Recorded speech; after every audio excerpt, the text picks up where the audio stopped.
I bought this from Big Bad Toy Store, and you can too. Just click on the link below.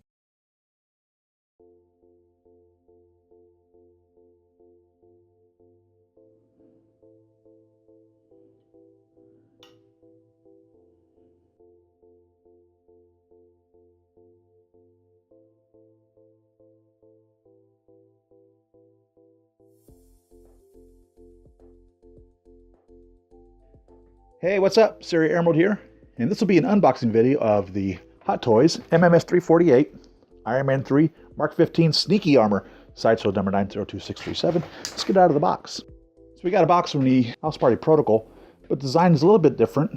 We still have the honeycomb, but we got something going on back here that I don't remember seeing on any other boxes. Kind of like a staggered something. The box is totally smooth. There's no movement on it there. And on the side here, it says Marvel Iron Man 3, Mark XV 15 Sneaky, 1/6 scale collectible figure, MMS 348. And on the back of the box, we have all the warnings and the contact information on the box. And on the top of the box, it says Iron Man 3. And on the bottom of the box, it says Iron Man 3. And it's a shoebox style box, so we just flop it open here.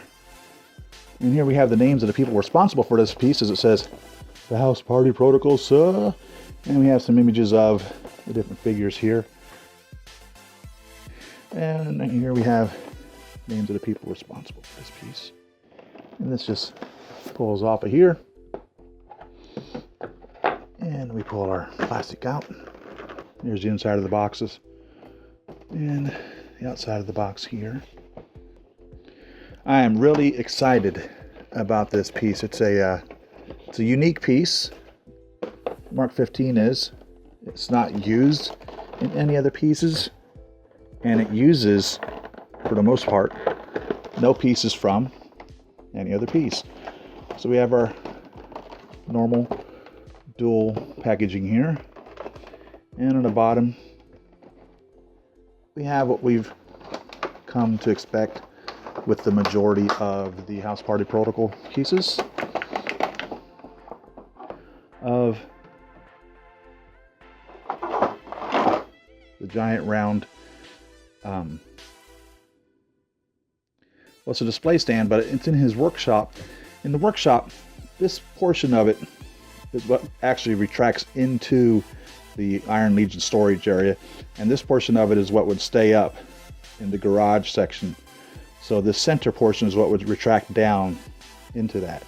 And of course, this is not lighted up. The only one that's lighted is the mech test version that you buy, but it's the same piece. So that's not a button here, but on the other ones it is a button. We get the batteries for him. We have the lobster claw right there, and we have a tall, well, not really a tall one, I guess a standard size articulated posing stand.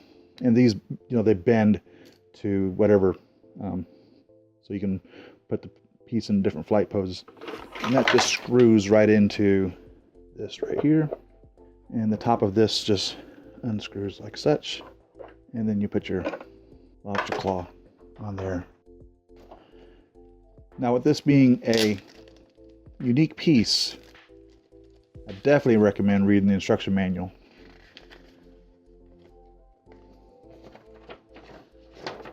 So there's Iron Man 3 Mark 15 Sneaky, MMS 348.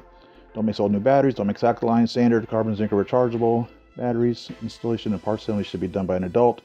Don't look at the LED light directly, it may be harmful to eyes. Please change the batteries on reserve status batteries. And batteries are not included. In a minute. Batteries are not included.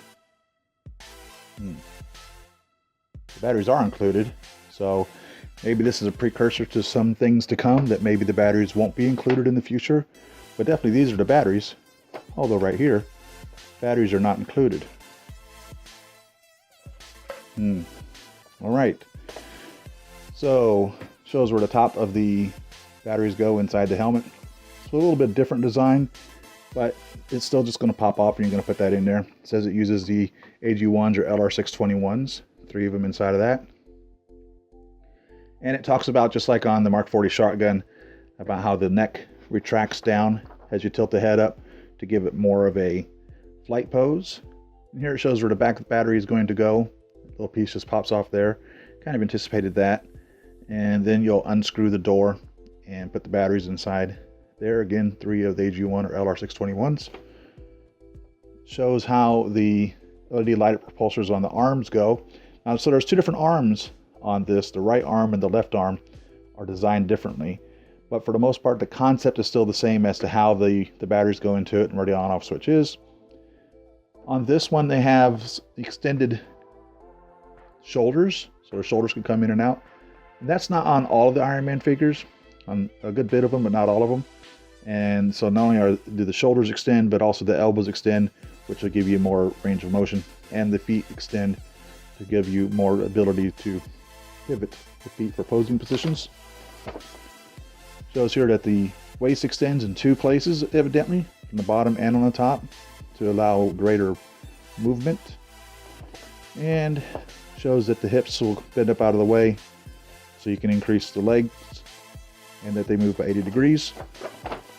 The chest piece comes off, the back of the feet open up, and about where to watch out for banging into the pieces together, and you don't want to cause the paint to fade, so be careful there. And don't bend the arms or legs or bend them outward, otherwise the figure will be damaged. Successfully bend them. Well, we don't get much accessories. 2 pairs of interchangeable hands, so you total is 6 hands, 3 pair of hands.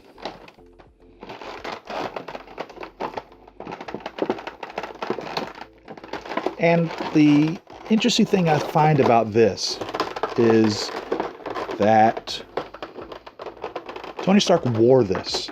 This is one of the suits that he actually wore in the movie. Traditionally, we have seen anytime that we have a suit that Tony Stark wore, we get a head sculpt. He wore this suit, but we have no head sculpt. So we have 2 interchangeable right hands, right? One is the repulsor hand for putting him into flight pose mode, or for hovering, or for firing the repulsor blast. So it has the angled attachment right here, and the fingers do not move. And then we have the articulated hand, which has the attachment to it straight on, and the fingers move just like yours and my fingers move. The thumb has 2 joints in it right here, whereas we actually have 3. We have that 3rd joint in our palm here. There's only 2. This doesn't move here. And I noticed looking at this thumb, it's a little bit redesigned. There's a little notch there, which I haven't seen on the other thumbs. Maybe I just haven't been paying attention, but that looks like it's been redesigned there. But you can put it's in pretty much any position that you want to give you articulated positions for the thumbs and the fingers. It's like that little piece that's coming out there. Let's give it a little push in. Keep that in there. It's like it went in too far on one side and not on the other. See how you can see the hole there? This side you can see it sticking out a little bit. So I want to watch that. So this is the right hand. There's a fist actually on the body. And the reason I showed you the right hand separate from the left hand, because this is one of the rare pieces where the left and right hands are differently. I think the other one is the Mark 38 Southpaw. I think that's a 38, 35. No, 34. The Mark 34 Southpaw has a different hand. So this is the left hand. So first off, we have the repulsor 1 for firing the repulsor blast, and it has that right there, so you can put it into an angled position. And the other one is the articulated hand, and it's funny, it doesn't look like it opens up all the way. No matter what, it kind of looks like it's just grasping a little bit. So it's very interestingly designed. And at the same token, it's not going to close down all the way either. So for the thumb, you don't really have all the ability to move it down. I mean, that's it. It's just one and a little bit of movement right there. And the other fingers, you do have the articulations, but you really can't move this down much. Now, in my research and studies of this piece, there's no explanation as to this hand, why it's designed the way that it is with all these little blue dots. And I'll show you in comparison to the other hand. The right hand kind of resembles the traditional hand that we've been seeing from the Mark forearm for the most part, and it's just a standard hand. But this one over here, this left hand, is thicker. It's almost like as if it was designed to hold some type of a field, electronic field or something. This middle finger is really loose here. And there's nothing in the studies that I've been able to find that say why it is the way that it is. We also see when Tony's wearing this suit, it comes to his rescue, and the suit, the suit makes several appearances.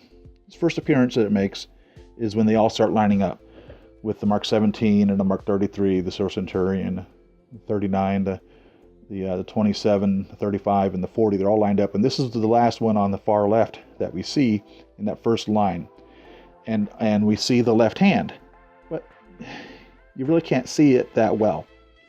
Then as the suit goes about, it gets its leg ripped off by an extremist soldier, and then the suit comes to rescue Tony. And as the suit gets destroyed while Tony's wearing it, the only thing that remains is the left arm and this left hand. That's the only thing that's on him after the suit pretty much is destroyed off of him. Well, I'm not liking how this is so loose here. But there's nothing that explains why this looks the way that it is. And I'm not sure that it's supposed to look this way, or that this one's supposed to look this way. Maybe it was just an error that someone had did or something, and it just stayed that way. I really don't know. But it's cool, it's unique, and there's no story to it. Nothing. There's absolutely nothing to it. But you got all these little blue dots on here, which I would imagine would be lights if this were actually lit up. It does have a little hole here in the back of the hand, so that when you do light it up, that will light up and it's blue inside of there, so that'll be cool. But it doesn't carry over into the fingers. They just look like they're lit up the way that they're painted. That was nice coming apart without having to cut all the pieces off. About doggone time.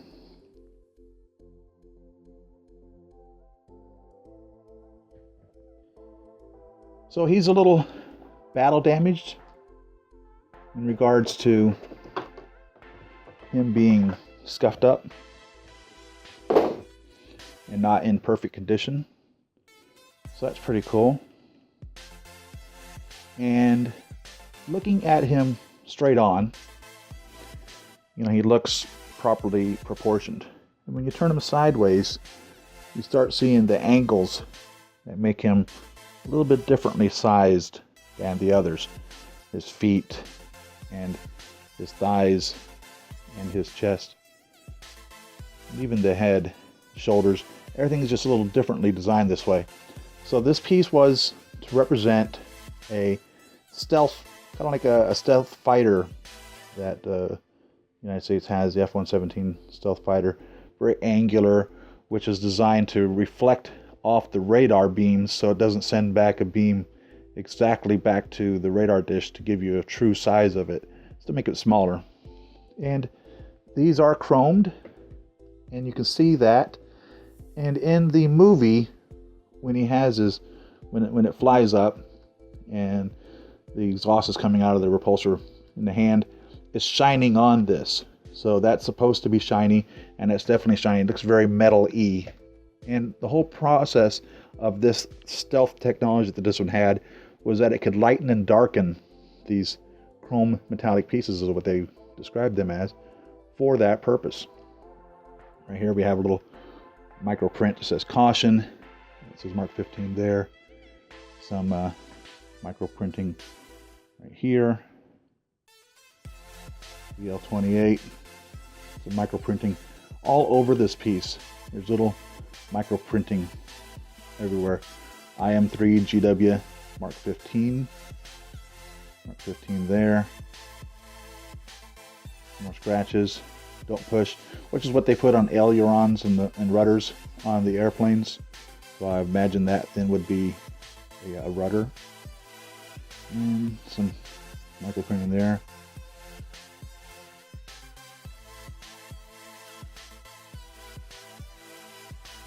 And right there, and there, and there. Here. They really, you can spend some time just reading all the microprint all over on this piece. So this opens up to show off some more of the insides here, which is really cool. And this pops down to allow for more articulation. Right there. So this moves. So you would imagine in flight, it would position itself something to that effect. This even looks like the knee possibly could go in and close up. So maybe that was something in the design for there to be that gap, that actually would have done that if this were a production piece per se. That's probably an exhaust port, because I noticed that on a lot of the pieces there's exhaust ports here on the sides, right there. And all of these pieces probably, in theory, would be opening and closing if this were, a real suit as such. Here he is lit up and all out of the box. And I really like how they did this. His arc reactor is kind of subdued. It's not as bright as some of the other ones. In fact, let me just turn off the lights here so you can see what he looks like in the dark. It looks pretty cool in regards to this section over here on his arm, where we get this little double blue light here. And it works on both the articulated hand and on the fist, actually. And you can see how subdued this is. Now, this is a round arc reactor in here with this chest piece on top of it. So let's turn the lights back on.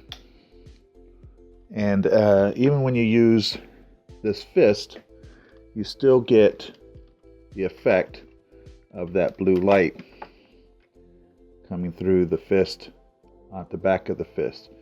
There, I don't know if you can see that there, but even with that on there, you still get that blue light on the back of that fist. So that's pretty cool. You don't really get it with the repulsor hand because it kind of goes over where that would be. So if you use the thruster hand, you don't have that. That's not there. But you do get a bright light coming through there. And on his right hand, if you use the repulsor thruster hand, you get this piece that's right on that. And I can tell you right now, that's going to scratch that. So you have to probably keep that in mind, possibly use it only in that position, or turn it out if he's going to do a flight with it. I see that being a problem if you're using that hand because of that extra little piece right there. This is where this comes off. It's shaped a little differently than what we're accustomed to on some of the other ones. They did the neck and head similar to the Mark 40 shotgun. So this portion of this neck actually retracts back as his head retracts. You see how that does that? So you can actually put his head up into a better flight position as such, which is what he's supposed to represent because he kind of looks like a fighter jet, like the F-117 stealth fighter, some of the other fighter jets with all their angular positions on them. So I think that is a good thing. Also with the foot here, when you pull the foot out as such to improve the articulation of it, lift this piece up here a little bit, like such, then you can get, just like on the Mark 40 shotgun, pretty much flat representation there, which is great for making a flight pose. So you could have him flying sideways, just like you would the Mark 40 shotgun. And along that same line, with, in my opinion, with the little rudders here, these kind of look like they would be rudders also. If you were to put that up, kind of looks like tail, the tail of a plane also. So I don't know if that was the effect they were going for or not, but I just kind of saw that and thought, looks like the back of a plane, like the tail of a plane. And that could have been the effect. I really don't know. His thighs pull down just like this. On some of the others, you can see how far that came down, which is going to afford you the opportunity to move his legs quite a bit here. Let's get that pod back on there. Quite a bit here, out and forward. With them down like that, you can get a pretty good movement. And back, you get a lot of good movement. And just make sure that you put these down with the side one first and then the front one secondary. And his waist separates here, and his waist separates right there at the top. So you have a little separation there and a little separation there. Doesn't afford him much articulation in this way, and it doesn't afford him much articulation this way either. So he's not really that articulated, but you can get some movement out of him. His head and neck, however, not only does it go up, it also goes down quite a bit. So you can get a really good down look with that. This headpiece constantly pops off, and I don't know what the deal is with that. So you want to be mindful of that when that goes on there. This helmet is definitely a newly fabricated piece. It's completely different than every other one, including the chin right there is totally different. It's a very unique piece. I like how they hid all the buttons in here, little exhaust ports that would be right there and there. And his shoulders, they pull out like such to give you improved articulation there. And especially on this piece, because of his angular pieces here, you definitely want to pull this out when moving him around. And this will wiggle around quite a bit to allow you that opportunity to do that. But if you don't pull them out, you're going to bump into a lot of areas here that are going to cause you some problems. So definitely keep that in mind when posing these. Pull that out first. The elbows also will move this far. Okay, but then if you pull the elbow down like such, you can get a further bend out of it. So there's two different ways of moving that about. And I was reviewing the video again, trying to see the purpose of this hand, and I see absolutely nothing. It's interesting. You see this piece in two scenes, a couple of scenes, and one of them is when it shows up next to the Mark 33 Silver Centurion.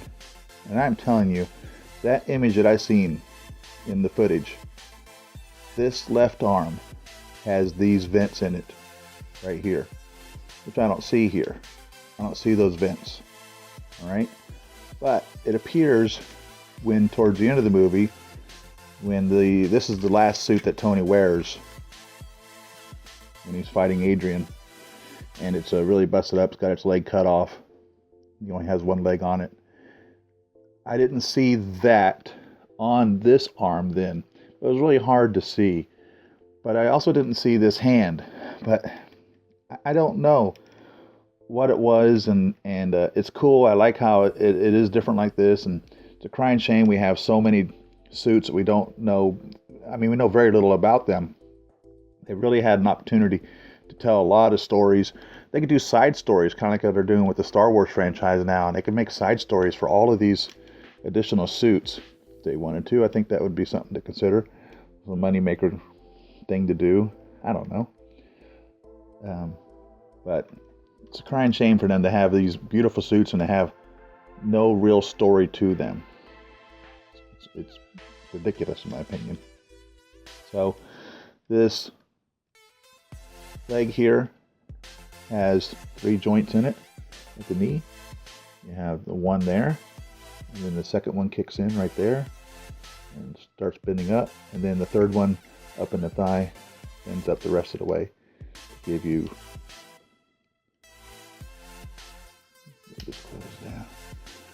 that much ability to bend that knee up there, which is pretty cool. I mean, that's actually a lot of bending, as you can see there, compared to the straight leg there.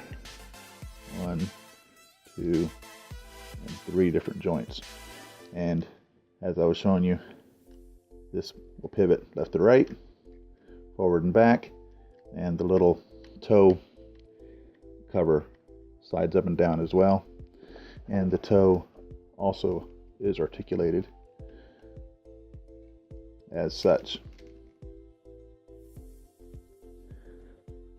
So when we seen him make his appearance, it was when he landed next to Mark 33 in the lineup. So this guy's supposed to be the sneaky guy, huh? Can you make him disappear? Okay, that was pretty good, I have to admit. That was pretty good. So thanks for watching, everyone. Leave your comments section below. Tell me what you think of this figure. Will you be picking them up? Will you be adding them to your collection? Follow me on Facebook at Siri.Emerald, and Twitter at Siri Emerald. Follow me on Pinterest and Instagram. Subscribe to me on Patreon. Every little bit helps. If you like this video, give it a thumbs up. That helps out a lot. Share this video with your friends. That helps out as well. To be notified whenever I make new videos, you're going to want to click the subscribe button. You'll do that by clicking on my icon in the left-hand corner here, going to my About page, and then clicking the subscribe button. Then you're going to want to click the little bell notification to be notified that I put up a new video. To see more videos that I made, you'll find them on the right-hand side. Thanks for watching, everyone. See you in the next video. Happy collecting.